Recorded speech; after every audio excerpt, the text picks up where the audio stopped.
Fala, pessoal! Beleza? Nós voltamos! E hoje nós voltamos com... Não, mentira, não vai ter polêmica agora. Eu acho que não vai ter, né? A gente vai resenhando, vai conversando. Não quer dizer que não tem uma polêmica, né? Porém, a gente... não é polêmica, gente. Não é. No final a gente descobre se vai ser ou não. Até então, né, meu amigo Leandro? Não tem polêmica, né? Não tem polêmica. Fala, minha rapaziada, aquele velho salve, bom dia, boa tarde, boa noite. Por enquanto, sem polêmica. Mas Polêmica! seleção brasileira é sempre um fator extra-campo. Vamos lá, amanhã, né? Amanhã será terça-feira, para quem viu depois o joguinho contra o Paraguai já está sabendo, mas a seleção desembarcou hoje na parte da tarde, iniciozinho da noite, lá no Paraguai, para pegar a seleção do Paraguai no Defensores del Chaco. Não tem muita mudança, o Tite conversou com alguns jogadores em separado, salvo ali o Paquetá, conversou com o Gabriel e o Gabriel Jesus, né? O Gabriel Gabigol, que pediu para ser chamado de Gabi. Enfim, acredito que vai manter o mesmo time. Os torcedores do Flamengo têm uma má notícia, porque o Rodrigo Caio sentiu o joelho direito. Então, acredito que ele volta para o curso de medicina, né? Ele, né? O cara só vive no Complicado. DM. Porra, é uma situação delicada. Começar a falar aqui, vamos embora, né? Segue o bairro. O time vem a campo para amanhã. O time vem a campo com Alisson, Danilo, Éder Militão, Marquinhos, Alexandro, Casimiro, Fred, Lucas Paquetá. A mesma besteira que ele fez no jogo passado. Vamos lá. Gabriel Jesus, Neymar e Richarlison. Aí eu lhe pergunto, para que tirar o Gabriel, o Gabigol, se fluiu o ataque no jogo? O Gabriel não fez o gol por infelicidade. Não foi questão de detalhe, né? Porra, mostrou um futebol bom no primeiro tempo, até bem elogiado. E, curiosamente, o melhor momento da seleção brasileira foi na entrada do Gabriel Jesus com a saída do Fred. A questão é assim, a gente vê muito isso, que é complicado. Uma seleção tão forte quanto a seleção brasileira, você olha e fala, poxa, vai jogar com Casemiro e Fred Paquetá no meio, porque o Paquetá ele pode fazer o segundo volante, né? Então você fala que o Paquetá ele joga muito melhor de frente, nunca de costas, né? Ele jogando mais avançado, ele acaba tendo que jogar de costas. Porém, assim, é muito complicado você ver a seleção brasileira com o Fred contra uma seleção, a seleção fortíssima do Paraguai. Sabe? O Equador, até você tem uma certa desculpa, porque o Equador tem feito boas eliminatórias, tem feito até, de certa forma, bem, né? Digamos assim. O Paraguai tem quem? Gustavo Gomes? Ângelo Romero? Porra, o Gustavo Gomes é um zagueirão, beleza. Mas, porra, cadê? Acabou o time do Paraguai. Foi tempo que o Paraguai tinha uma seleção e já não dava frente com o Brasil. Também jogadores brasileiros também na época, porra, pelo amor de Deus. Então, o cara vem com 3 meias lentos, que não rodam a bola, e o melhor momento do Paquetá no Flamengo, antes do Paquetá ser vendido ao Milan, foi jogando nessa posição de segundo volante, que é a posição que o Gerson joga, que é a posição que o Fred joga. A diferença é que o Paquetá, quando recua um pouco mais, ele dá um volume de jogo que o Fred não dá. O primeiro tempo da seleção brasileira contra o Equador foi meramente marcação de Casimiro, Fred e o Paquetá de costas perdido.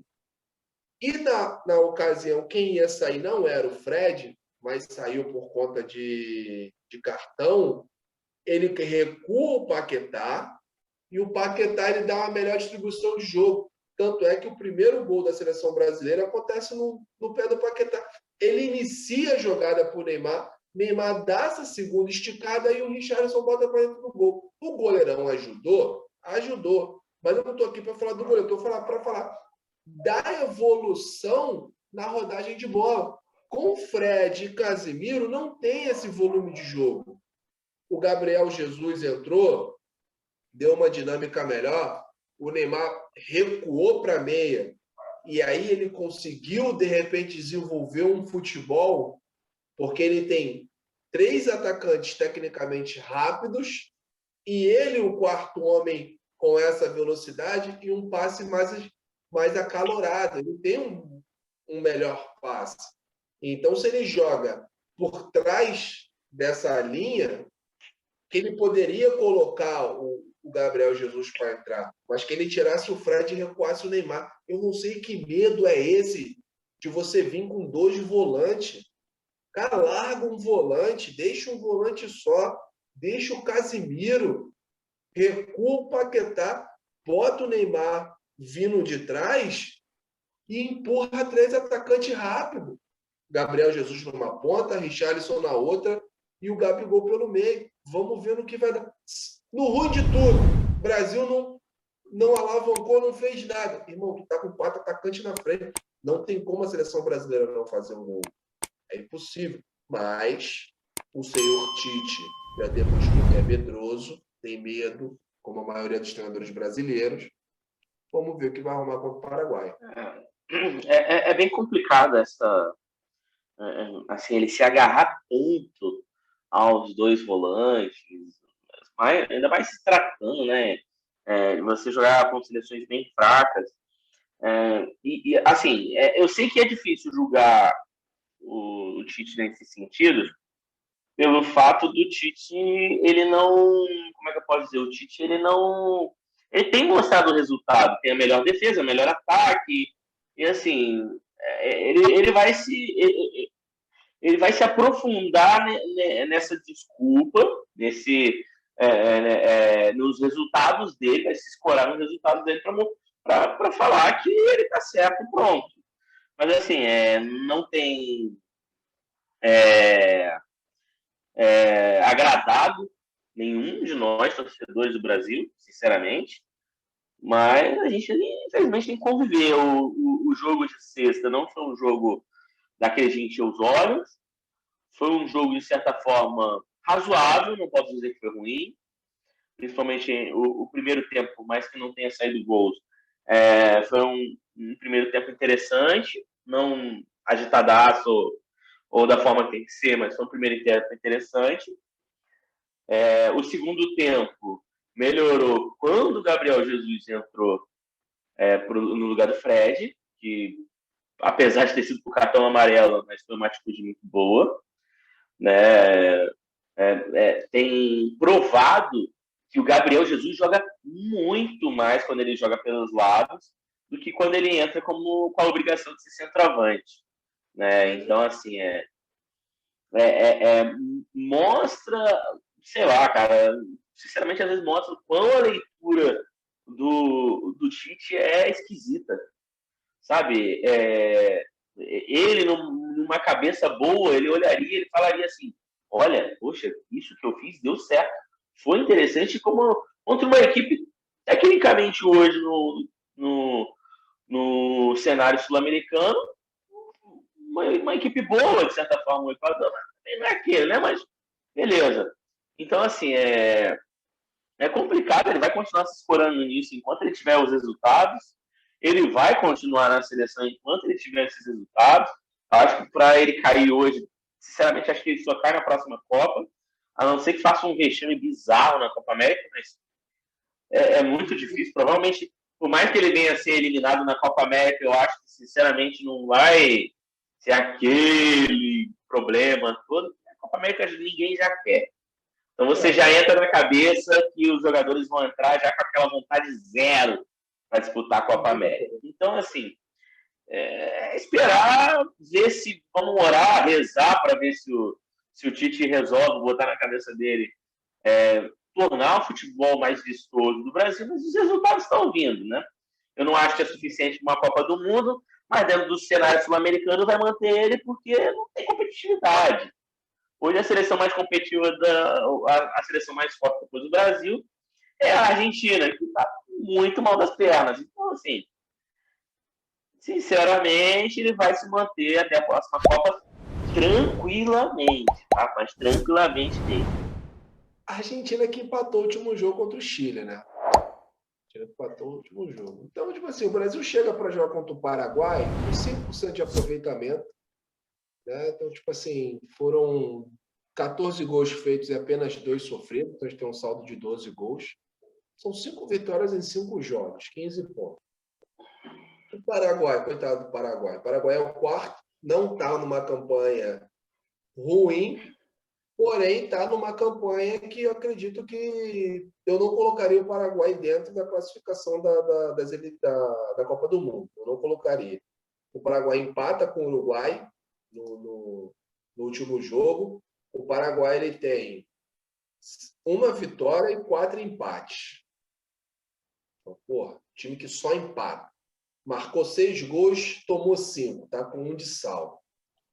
Então foi de repente o que está segurando o Paraguai nessa quarta colocação. Mas tem tudo para ser um jogo interessante. O Paraguai. Eu sinceramente vejo o próximo jogo, sei lá, uns 3-0 para o Brasil, tranquilo. Mas aquele jogo que vai continuar não enchendo nossos olhos, mas vai ser um 3-0 tranquilo, sinceramente. Entendeu? Então, assim, ver para crer, e aquilo que eu falei, eu acho que nada hoje, agora, nesse momento, tira o Tite de onde ele está. Até porque, assim, eu não sou resultadista, eu não gosto de resultados segurando as coisas. Porém, venhamos e convenhamos, a gente não tem muito argumento para poder tirar ele de lá. Ah, porque o futebol não é do teu agrado. É de agrado de algumas pessoas, e o resultado está vindo, então, hoje, infelizmente, eu sinceramente não acho que vai rolar isso agora. Mas. Pode falar. O futebol brasileiro é de imediato, então de imediato ele está bem. Exato. Se você pensar em resultado, uma equipe que não tem tempo de ser treinada, é o que tem. Eu não acho que vai ter uma grande solução, sei lá, vindo do. Olha a minha porta abrindo sozinha. Ó. É o vento, começar a chover. Mas, enfim, vamos falar um pouquinho sobre o Campeonato Brasileiro, né? Não, perdão. Não. Seleção Olímpica jogou, né? Jogou, mas, pô, tem que falar da Seleção Olímpica? Porque, pelo amor de Deus... Foi um vexame, né? Foi um vexame. Eu acho que isso serviu muito para o que muitos falavam sobre... Ah, não, mas a Seleção Olímpica, se você botar para jogar com a seleção do Tite, vai ganhar. Porque no papel, cara, é aquilo. O Tite, eu não acho que o Tite erra na convocação muito. Ele tem algumas situações em que podem ser duvidosas, né? Sei lá, a convocação do Fred, ou de, sei lá. Mas eu acho assim, é contestável, mas não é unanimidade. O Fred é um bom jogador, por exemplo, e por aí vai. Mas assim, acho que a gente chegar ao ponto de falar que a seleção, que essa seleção desbancaria a seleção do Tite, é presunçoso demais. Uma seleção que não conseguiu ganhar de Cabo Verde, cara. Cabo Verde. O que diabos é Cabo Verde, cara? Entendeu? Não era nem para ser seleção. Não sabia nem que tinha seleção. Então, tipo assim, se eu não me engano, 50 dias para as Olimpíadas. A seleção olímpica ela perde para a seleção do Cabo Verde. Eu não vi o segundo tempo porque o próximo jogo é contra a seleção da Alemanha, né? É a seleção olímpica da Alemanha. Se eu não me engano. Acho que é contra a Sérvia. Sérvia? A preparação não era para a seleção da Alemanha? Era um negócio assim. Eu ouvi falar algo disso. Enfim, não estou ligando para a seleção olímpica, acho que nem deveria existir. Deveria ser jogadores de base jogando, sinceramente. A seleção olímpica. Acho que depois que a gente ganhou as Olimpíadas, eu não vejo tanta necessidade assim de abrir esses olhos para uma Olimpíada, mas enfim. Você pega uma seleção olímpica como em campo com Bruno Guimarães, Gerson e Claudinho, e não funciona esse meio-campo, com o Rodrigo no ataque, Pedro. Acho que salvou ali o Pedro e o Claudinho. Eu acho que foram os únicos que a gente pode tirar desse vexame, porque para mim foi um vexame. Né? Vamos ver o que o seu Jardine vai arrumar. O seu Jardine não foi um bom técnico no São Paulo, porém, com a seleção olímpica, que eu não sei nem para quê, né, ter esse projeto de seleção olímpica, porque se falta você... os times do campeonato, né? Um campeonato, sinceramente. Enfim, mas beleza, vamos seguir falando do coisa. Vamos lá, campeonato brasileiro, né? Não, Copa América. A tão famosa Copa América. Começa agora, dia 14, com a primeira rodada no Newton Santos, Argentina e Chile, às 18 horas. Paraguai e Bolívia, às 9 no Olímpico, em Goiás, também no dia 14. E o Brasil joga domingo, no Mané Garrincha, às 18 horas, contra a Venezuela. Também no domingo, na Arena Pantanal, Colômbia e Equador, às 9. São 2 grupos com 5 em cada grupo. Aquela velha história, classifica 4. E vamos ver como é que vai ficar essa Copa América aí. Não colocaram Brasil e Argentina no mesmo grupo, que eu acho que é uma pena, tem que colocar, para dar um pouquinho mais de emoção. Mas Copa América é isso aí. Cai presidente, fica presidente. Derruba Bolsonaro, não derruba Bolsonaro, e a Copa América ficou, meu amigo. Copa América... Vamos falar de coisa boa? Vamos falar do Campeonato Brasileiro? Essa Copa América, sinceramente, para mim já deu, já antes de começar, né? Vamos falar sobre o Campeonato Brasileiro. O Campeonato Brasileiro que trouxe algumas surpresas, né? A gente tem algumas surpresas bem interessantes. Eu acho que, assim, eu não sei dizer bem, por exemplo, se é surpresa essa queda vertiginosa do Inter, né? Que eu acho... Eu não sei o que explicar sobre o que está acontecendo com o Inter, sinceramente. O time ainda. É ruim. Mas exatamente. Eu acho que é um time ruim que deu a calhar que jogou bem por um tempo. Mas eu ainda não acho que é um time para jogar, sei lá, por exemplo, tá na situação que está, até porque hoje o Inter, por exemplo, está na zona de rebaixamento. Eu não acho que esse é o caso do Internacional esse ano. Eu, sinceramente, ainda acho que o Internacional vai disputar para poder ser um dos times a ir para a Libertadores, entre o quinto e sexto colocado ali, vamos dizer assim. Caso tenha algum campeão brasileiro na Libertadores, o sétimo ali também se classifica, né? E, assim, eu sinceramente acho que o Inter tem ainda essa boa chance de poder subir. Não vai acontecer uma volta do Abel. O Abel acabou de fechar com um time europeu, eu não lembro qual é, mas acabou de fechar. Lugano da Suíça. Da Suíça, exatamente.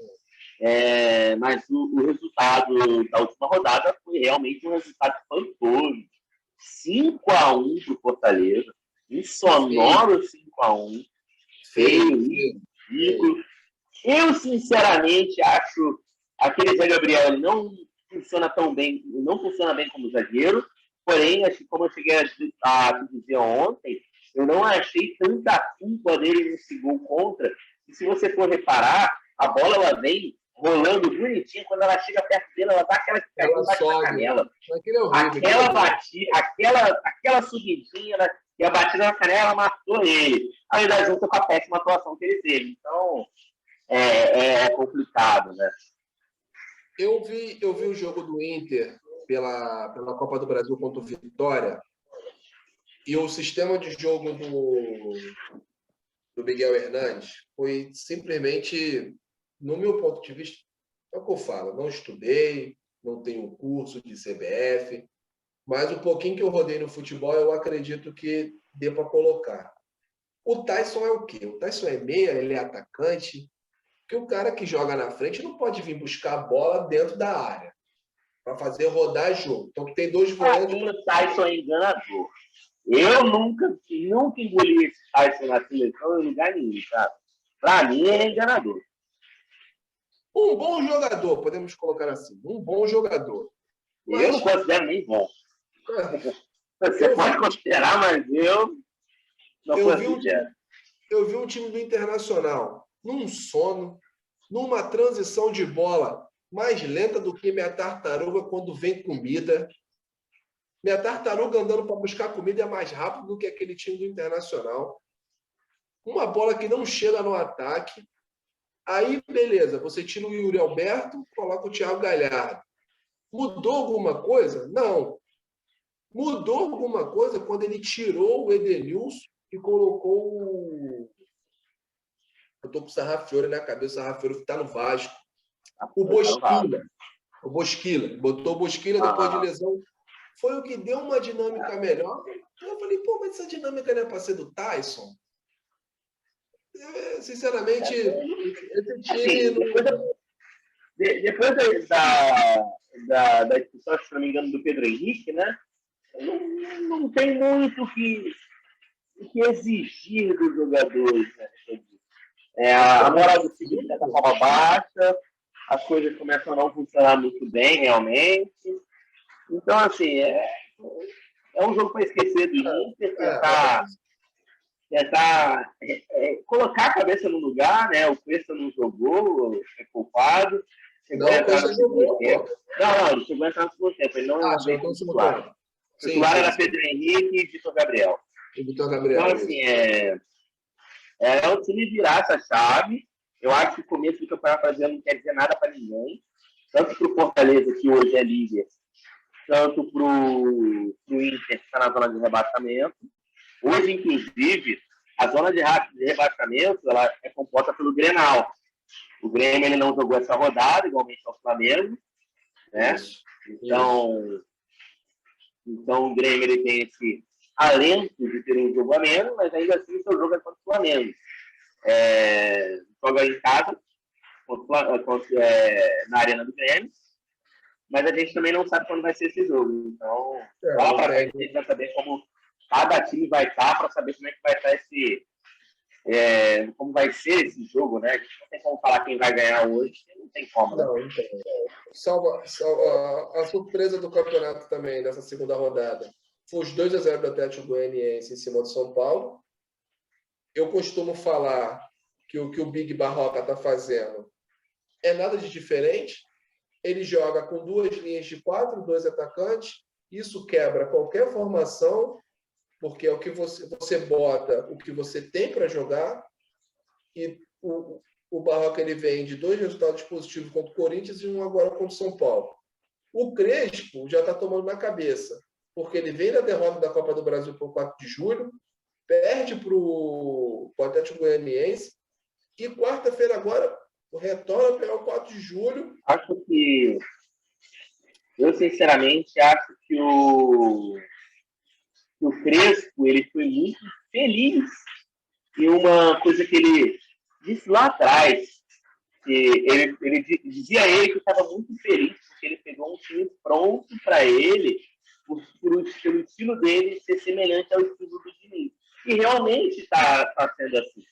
Ele fez um bom campeonato paulista, o Diniz, ano passado, se não me engano, fez um campeonato paulista razoável, apesar de não ter sido campeão. Foi vendo altos e baixos e, pelo que parece, o Crespo está indo pelo mesmo caminho.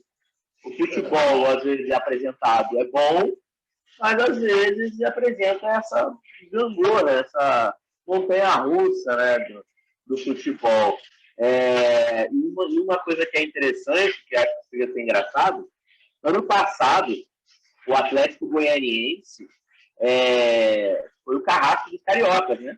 Sim. Foi o carrasco dos cariocas, deu o Fluminense, Flamengo, Vasco, Botafogo. E esse ano, curiosamente, ele tem se mostrado o carrasco dos paulistas, ganhando de Corinthians 2 vezes, uma pela Copa do Brasil e outra pelo Campeonato Brasileiro, e ganhando do São Paulo. Então, curiosamente, esse ano tem sido até engraçado, parece que o Goianiense só mudou o estado, mas continua nessa de carrasco. E vai praticando um futebol até interessante. Os jogadores medianos, mas que tragam resultado, que entregam resultado, de certa forma. Tem vontade. Atlético Goianiense, que terminou o último brasileiro em 13º, e o São Paulo do Diniz terminou na 4ª colocação. Seguindo a rodada, Santos e Ceará 3-1, para mim normal, nada de diferente. O Santos joga em casa sempre forte, dentro da Vila Belmiro. Bragantino e Bahia, um jogo bem interessante também, 3-3.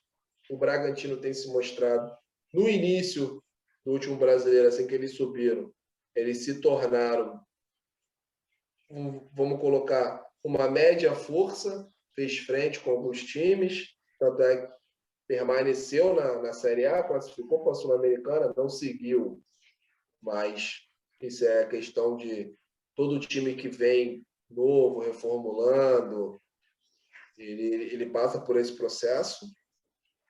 Fluminense ganhou do Cuiabá, o famoso Cuiabá. Cuiabá que está sem treinador. Se o Cuiabá quiser, eu estou aqui, lembrando ao presidente do Cuiabá que eu sou casado. Só puxando um detalhe, né? O jogo voltando um pouquinho só no jogo do Bragantino do Bahia, foi um jogo bem agitado, né? 3-3. Para quem gosta, assim, quem acompanha o Cartola e joga, os maiores pontuadores saíram de lá, né? O Gilberto fez 22 pontos e o Arthur, eu não me recordo, se não me engano, foram 2 pontos, alguma coisa do tipo. E eles foram muito bem também. Então, para quem se importa um pouco mais com o Cartola, foi um prato cheio para quem joga. Falando ao presidente do Cuiabá, que eu estou livre no mercado, tá? Se quiser me contratar à vontade, sou casado, pode ficar despreocupado, entendeu? Só quero receber. Alô, presidente do Cuiabá! Tô aí, hein? Se quiser, melhora esse time, que esse time tá brincadeira. Não, e é curioso, assim, eu sou que eu ainda tenho essa mentalidade, né? Mas, assim, esse time do Cuiabá, ele surpreendeu bastante. Ele vinha surpreendendo bem. A gestão era boa. Um dos principais pontos fortes é a gestão do Cuiabá. É uma gestão bem responsável e tudo mais, mas que, curiosamente, deu uma virada de chave quando entrou no Campeonato Brasileiro. Entrou já demitindo um técnico que não tinha derrota, saiu sem derrotas. Curiosamente, a gente não tem como afirmar, né, se é o caso da talaricagem aí, mas a princípio até que se prova tem se desenhado para isso. Não acho que em momento algum ele vai confirmar isso, mas é isso, né, cara? Senhor Valentim, abre teu olho, hein? Lembrando que o seu Valentim, como diz o Chaves, se escreve com V de burro. Mas vamos lá. Ele é fraco, ele é fraco. Aí vamos lá, né? O Palmeiras ganhou da Chapecoense, um jogo até fácil para o Palmeiras. A Chapecoense demonstrou algumas situações de perigo, levou algumas poucas situações de perigo para o Jailson, mas, sinceramente, muito falho na parte defensiva. O Palmeiras aproveitou isso muito bem. E jogo em que um time dá contra-ataque para o Palmeiras é suicídio. O Palmeiras é um dos melhores times para contra-ataque, né? Hoje o Palmeiras vive disso. O contra-ataque é o principal forte com o Rony Rústico, né? Só que, assim, você não pode viver disso sempre. Quando você vai jogar, por exemplo, um time mais forte, não é dessa forma. Tanto é que só tomou do Flamengo. Então, assim, é algo a se pensar, mas foi um jogo muito bom. E o Palmeiras desenvolveu muito bem. Não foi um jogo muito bom para todos os jogadores, mas Luiz Adriano, de certa forma, jogou bem. Você tem o Scarpa, que fez até um bom jogo. O Palmeiras não contou com o Vinha estava na seleção, e nem o Gustavo Gomes. Jogou com o Luan na zaga e o Renan, que é um rapaz da base, tem jogado até muito bem. Mas, assim, tem dado uma quedazinha de produção, o Renan. O Emperru tá no processo de renove, não renova. O pessoal tem dado na cabeça do Abel Ferreira, mas dessa vez eu vou defender o Abel Ferreira. Eu não sou muito fã de defender treinador, não, até porque os treinadores não têm me agradado muito, mas ele botou o Palmeiras para jogar, vamos colocar assim, né? Ele veio com Jailson, Mike, Luan, Renan, Vitor Luiz Até aí, tudo bem. Sai o Renan, sai o Luan, entra o Gustavo Gomes, entra o Emperru, o Mike sai para entrar o Vinha. Até aí, tudo bem. Ele veio com Patrick de Paula, Rafael Veiga e o Scarpa. Um meio campozinho razoável também, Patrick de Paula na sua, primeiro volante. Sabe marcar e sabe jogar. O Rafael Veiga, zero comentários, um excelente jogador. E veio o Gustavo Scarpa. A gente conhece o Gustavo Scarpa do Fluminense, não é um mau jogador, correspondeu bem. Na frente ele veio com Wesley, Rony e Luiz Adriano. Acabou, sem mistério. Depois começou a inventar. Tirou o lateral, tirou um atacante e botou um lateral, tirou um meio e botou um volante, mas já estava com o resultado no bolso, já estava tranquilo, poderia fazer os testes dele. Se botar o Palmeiras para jogar, é isso aí. Dá ruim, fica complicado. É igual o Flamengo. Vai deixar o Flamengo jogar? Vai deixar o Palmeiras jogar? Vai apertar o cara. Corinthians do Silvinho. Ganhou. Não convenceu, mas ganhou. Não. Foi o que eu falei no vídeo passado. Se ganha, respira. Meteu 1-0, gol de pênalti. Fábio Santos retornando ao time. O Santos não perde pênalti também, né? Não perde.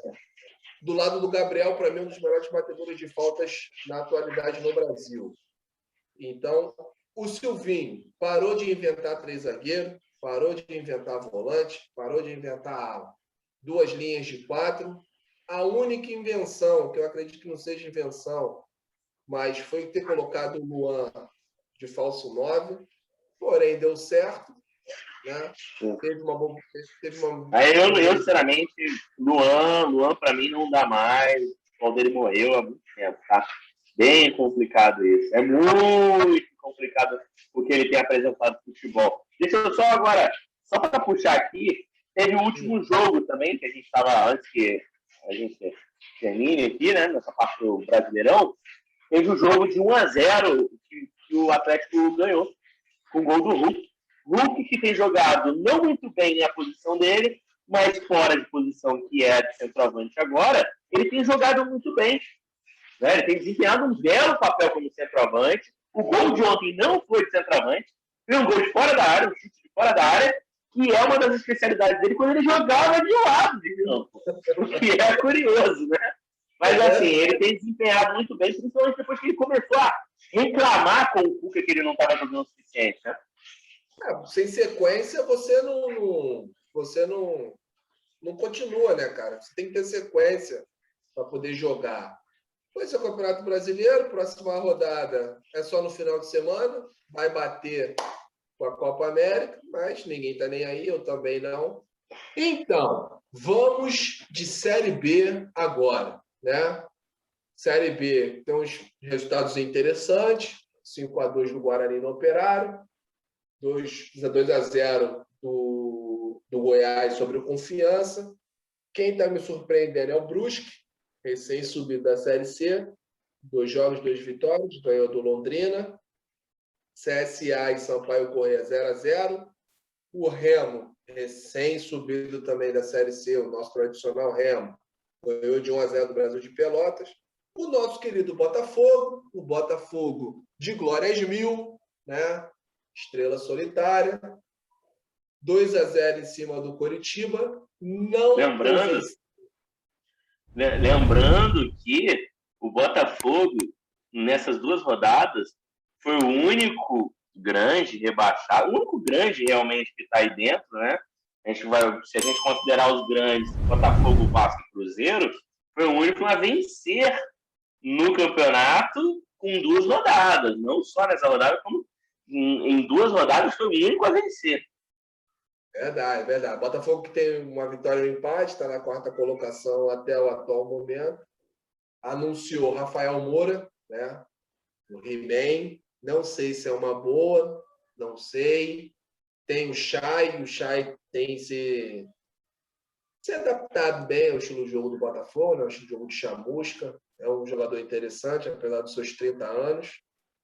Mas não sei se o He-Man viria agregar esse time do Botafogo, não. O time do Botafogo também é muito ruim. Desculpe ao cara amigo botafoguense. Minha família é botafoguense. Então, eu digo com propriedade. É um time bastante fraco. Eu sinceramente gosto do He-Man. Acho ele um bom jogador, assim, tem suas limitações, é um centroavante alto, forte, mas, por exemplo, no Goiás, ano passado, quando jogou, se mostrou bem útil. Acho que um problema que ele teve bastante foi que eu não me recordo muito bem, mas ele não jogou tanto assim. Ou ele estava no banco, ou ele teve problema de contusão, um jogador que já está velho, de certa forma, né? Mas eu acho que sim, dentro do time, do nível do Botafogo, ele se encaixa até bem e eu acho que, sinceramente, vai ser bem útil. Pode ser. O Botafogo, próximo jogo, pega o Remo, né? Do Raulino de Oliveira, até porque vai ser usado o Engenhão um dia antes ou depois, eu não lembro agora, para a Copa América. Então, o Botafogo pega o Remo em Volta Redonda. O Vasco, eu vi o jogo do Vasco. Cara, bem complicado o time do Vasco. Salva ali o Cano, o Vanderlei. Poderia ter perdido o jogo com a Ponte Preta, mas não convenceu muito, não. O Vasco que hoje está na zona de rebaixamento, com um ponto, tem um empate e uma derrota. O Vasco, que, sinceramente, eu vi o jogo, um jogo muito ruim. Sinceramente, chegou a me dar sono. Se tratando de Ponte Preta e Vasco, Ponte Preta não é um dos maiores clubes do país, mas é um clube de certa tradição, que teve certa força há um tempo atrás e também não está demonstrando aquele futebol interessante, tanto é que também não começou o campeonato bem, tem um ponto no campeonato, que foi o ponto conquistado ontem, Sim. igualmente ao Vasco, né? O Vasco também ganhou o seu primeiro ponto ontem, e assim, é bem complicado também. E o jogo ontem não foi um jogo muito legal, um jogo nem um pouco vistoso, assim. Tiveram algumas chances criadas, mas assim, o Vasco não demonstrou aquele futebol, a Ponte também não. Acho que, se não me engano, o jogo foi meio sonolento, mas se não me engano, os gols não tiveram uma distância de tempo tão grande. Se não me engano, o Vasco fez 1-0, a Ponte empatou quase logo depois. Então, assim, não foi lá essas coisas.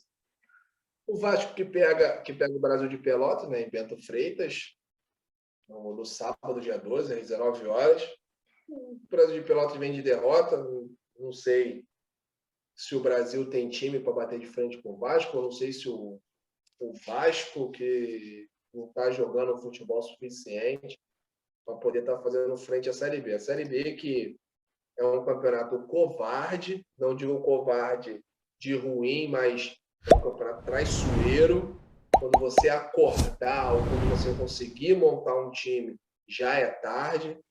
A exemplo disso tem o Cruzeiro. O Cruzeiro tomou uma virada dentro do Mineirão que, cara, não sei como é que vai ficar a situação do Cruzeiro, não. Rodrigo Tigrão, que é o treinador, não sei se é esse cara para subir o Cruzeiro, entendeu? Eu sinceramente acho que isso demonstra o que o Cruzeiro almeja, né? Sinceramente, um time que quer subir, eu não vejo com essa cara de a gente quer subir, então vamos botar Rodrigo Tigrão, eu não vejo isso. Eu, pelo menos, não vejo dessa forma. O futebol mostrado não tem sido algo que tenha comprovado o contrário. Não, um futebol muito feio, muito feio. Ontem o Cruzeiro chegou a perder de 3-1 para o CRB, né? O jogo chegou a ficar. O CRB fez 1-0, o Cruzeiro empatou. Depois o CRB fez mais 2, ficou 3-1. O Cruzeiro, por algum momento, mostrou uma certa força ao empatar o jogo, mas ainda tomou um golaço no final, de fora da área, porque até um vídeo de Cruzeirense viralizou enquanto narrava, né? Então, assim, é um pouco da demonstração. Eu não julgo, é um pouco da demonstração da insatisfação é um time grande, de tradição. Eu hoje posso dizer que é maior que o Vasco e o Botafogo, tranquilamente, o Cruzeiro. E, infelizmente, está pagando pelo erro dos outros, pela safadeza de outros. Assim, é complicado você ver. Eu sinceramente, eu estou cagando e andando pro Cruzeiro, mas é triste isso, sabe? É muito triste você ver esse tipo de coisa acontecer com um time tão tradicional e tão que era tão competitivo há 2 anos atrás, 3 anos atrás, né? Bicampeão da Copa do Brasil, disputava a Libertadores quase todo ano, né? Complicado. Só uma correção, é Felipe Tigrão, o nome do Felipe Tigrão. Felipe É Tigrão. Tigrão para os mais íntimos. Jogou no Botafogo, atacante do Botafogo. Fez sua carreira, não era lá essas coisas, mas jogou no Botafogo. O que tem hoje no mercado. Eu converso com alguns amigos que são mineiros, são cruzeirenses, e eles falam para mim, Leandro, se você, que não é torcedor do Cruzeiro, já fala o que fala, não sente confiança no time, tu imagina nós, que estamos ali, vivendo o dia a dia do time, vivendo a semana, vendo como que está sendo treinado, como está sendo escalado. Então, eu temo o pior para o Cruzeiro. Claro, teve uma safadeza, não convém agora a gente falar, mas teve essa vamos colocar no vulgar, essa sacanagem que fizeram com a instituição. A instituição é um momento muito triste para o cruzeirense, né? Assim, hoje o Cruzeiro ele não subiu ano passado, não demonstrou uma força grande o suficiente para isso. Não foi aquele time que jogou bem, mas infelizmente não subiu. Não. Foi um time que não jogou aquele futebol gostoso.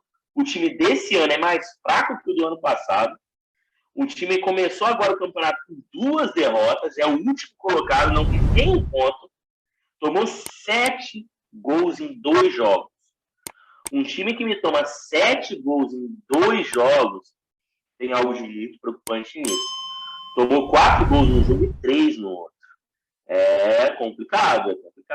Fez 4 gols no campeonato, os 3 foram agora. O primeiro jogo acabou em 3-1. Então, assim, é algo muito preocupante para o Cruzeiro. E o próximo jogo é contra o Goiás. É um time interessante. É o 5º até o presente momento. Tem um empate e uma vitória, 2 gols pró, não tomou. Acabou de vir de uma vitória, né? Acabou de ganhar confiança. Sim. Então, vamos ver como é que vai se desenhar esse jogo aí. Só passando Cruzeiro e Goiás no Mineirão, sábado, dia 12, às 4h30. Brasil de Pelotas e Vasco em Bento de Freitas, também no sábado, dia 12, às 7h. E no domingo, dia 13, no Raimundo de Oliveira, às 18h15. Botafogo e Remo. Esse é o fechamento da Série B. Só para finalizar aqui em relação à Série B, houveram mais 2 jogos. No domingo ainda teve Avaí e Vila Nova 1-1. E hoje teve jogo também. O Náutico ganhou de 1-0 do Vitória fora de casa. O Náutico tem dado uma surpreendida boa. 2 jogos, 2 vitórias. 100% de aproveitamento. O time não tomou gols ainda no campeonato. Os 2 jogos foram 1-0, inclusive. Então, assim, não é um time que está jogando um futebol gostoso, mas no início do campeonato, de certa forma, dá uma certa empolgada pelos resultados, né? E só para finalizar, antes da gente fechar, a gente fechando já a Série B, e eu fazendo uma migraçãozinha, ontem também teve jogo do Grêmio, pela Copa Gaúcha. O Grêmio ganhou de 3-0. O time horroroso do Santa Cruz. O Grêmio não pode se vangloriar por esse jogo. Porém, o torcedor do Inter não pode falar uá, porque eu vi torcedor do Inter falando que a Copa de não sei o quê, para chegar nessa Copa tem que ser campeão gaúcho, meu amigo. Então, não adianta vir com Copa de não sei o quê. Porém, nossa, que time horroroso! Você viu, teve um gol, por exemplo, acho que foi o segundo gol, que 2 jogadores brigando com, eu não me lembro qual jogador do Grêmio, e foda-se a marcação, o jogo tá rolando e caralho, foda-se. 3-0 merecido, poderia ser mais. Time, se eu não me engano, o time foi misto do Grêmio. Então, assim, tá aí, campeão, é bom. Quem gosta de ser campeão, né? resultados, troféus, taças são muito bons, principalmente jogando bem. O Grêmio jogou bem, contra um time horroroso, né? Mas tá aí, taça, campeonato conquistado. Parabéns ao Grêmio. As considerações finais aí. A nossa saudosa formiga, a eterna formiga, a lendária formiga, né? 40 e tantos anos aí, 40 e poucos anos, 50 anos só de futebol, assinou com São Paulo, fechou o contrato até 2022, então não vai parar nem tão cedo. Muito importante isso, né? O futebol feminino ele precisa dessa força maior, né? Aqui no Brasil. Pioneira do futebol feminino. E para os corintianos aí, acho que um refrigério na situação financeira. O Benfica vendeu o Pedrinho para o Shakhtar Donetsk, né? Se livrou de um peso morto. Venda ótima, maravilhosa. Um jogador enganador, horroroso, preguiçoso. Um jogador novo, preguiçoso, cansado. Nunca vi um cara que é ponta tão cansado. Me lembra um pouco o Vitinho na fase 1. Nossa, Jesus. Vendeu por 18 milhões de euros, vendeu bem. Vendeu bem demais. Vendeu bem. E como o Corinthians é um clube formador, né, o mecanismo da solidariedade, o Corinthians vai pegar aí um pouco mais de 4 milhões e meio aí de reais já na conversão da moeda, já. Esse montante que foi vendido, 4 milhões e meio aí de reais vai sobrar para o Corinthians para dar um refrigério. Alguma coisa para fechar, cara?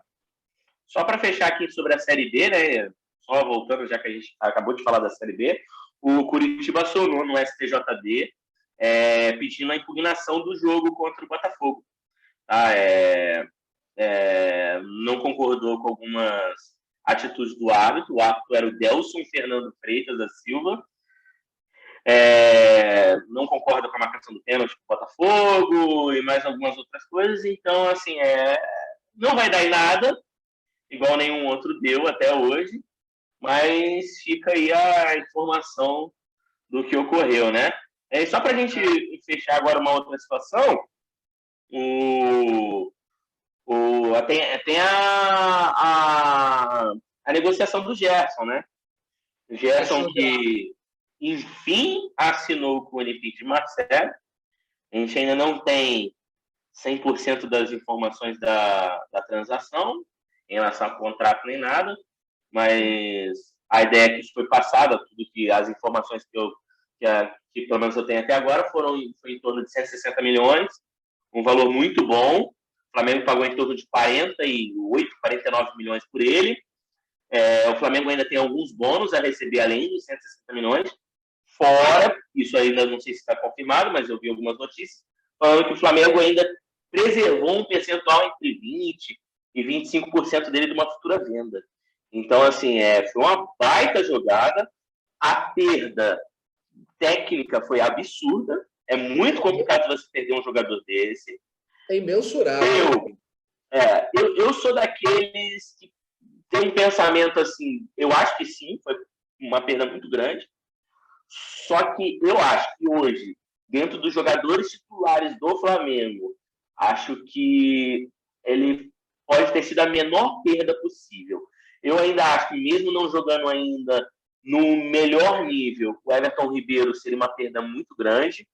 O Arrascaeta nem se fala. Bruno Henrique nem se fala. Gabigol, por mais que a gente tenha o Pedro, o Gabigol é um ídolo. Ídolo não tem preço. A gente não pode precificar um ídolo. É algo até bem complicado hoje você vender, por exemplo, o Gabigol, né? Mesmo você tendo o Pedro aí, o Pedro com possibilidade de ser ídolo e tudo mais, seria uma perda muito grande. Então, assim, eu acho que dos titulares, você levando em consideração hoje, talvez, o Felipe Luiz também seria uma perda grande. Mas eu acho que seria uma das... Tirando o Isla, que não está desempenhando aquele bom futebol, né? O Gerson, dos jogadores de 2019 que estão hoje, sinceramente, eu acho que hoje foi a menor perda. Porque hoje a gente tem o João Gomes, que está jogando muito bem, inclusive mais do que o Gerson, merecendo mais do que o Gerson a titularidade, e o Thiago Maia, que até machucado, estava apresentando um futebol também muito bom, e sinceramente até melhor que o do Gerson. Então, assim, acho que foi uma venda boa. Foi bom para ambas as partes. Acho que é a última chance que o Gerson vai ter na Europa, de ir para a Europa. Acho que depois disso, dificilmente ele iria para a Europa. Eu não vejo ele indo para um time grande da Europa agora, tipo, vindo do Brasil. Eu acho que agora ele vai ter que desempenhar um papel bom na Europa para ir para um time de primeiro escalão, a gente falando de Real Madrid, Barcelona, né? Então, assim, é isso. Eu acho que assim, foi bom para todo mundo. Sim, Entendeu? sim. Foi bom para todo mundo. Eu acho que o único time que o Gerson encaixaria hoje, de alto escalão, de camisa, ou no Milan ou no Barcelona. Caso contrário, eu acho que não teria outro time, não. No Milan, porque o time do Milan é fraco, vamos ser sinceros. E o time do Barcelona está com essa reformulação aí, pegou o Agüero.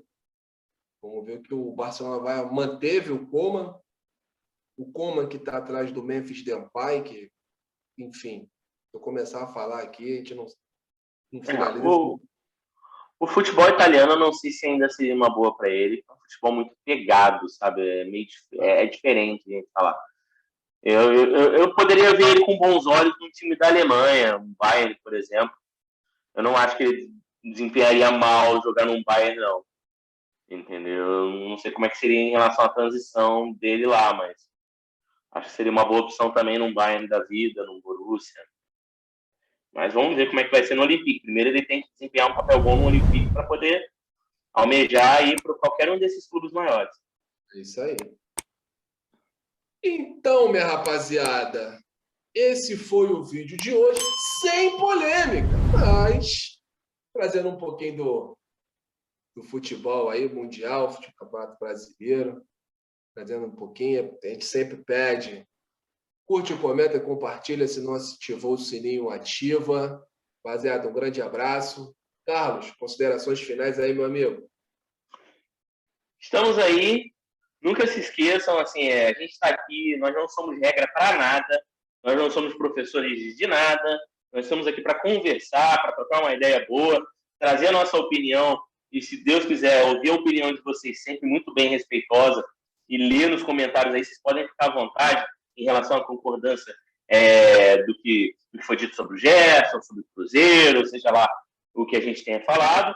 Então, assim, nunca se esqueça, segue o que o nosso amigo falou, curta, comenta e compartilha, isso é muito importante para a gente, dá aquela moral para a gente poder seguir em frente o que a gente está fazendo. No começo, principalmente, é muito difícil, né? Que a gente vive dentro de algumas poucas curtidas, algumas poucas visualizações, mas a paixão pelo futebol que a gente tem não paga. Então a gente vai tentar aqui ficar firme e forte e não desistir desse projeto nosso, não é não, meu amigo? Tá aí. Tamo junto. Rapaziada, um grande Valeu, abraço. pessoal. Valeu, abraço. Valeu e mais um, Bola Cash, irmão. Bola Cash, vai ficar, vai para as cabeças. Obrigado, pessoal. Fui!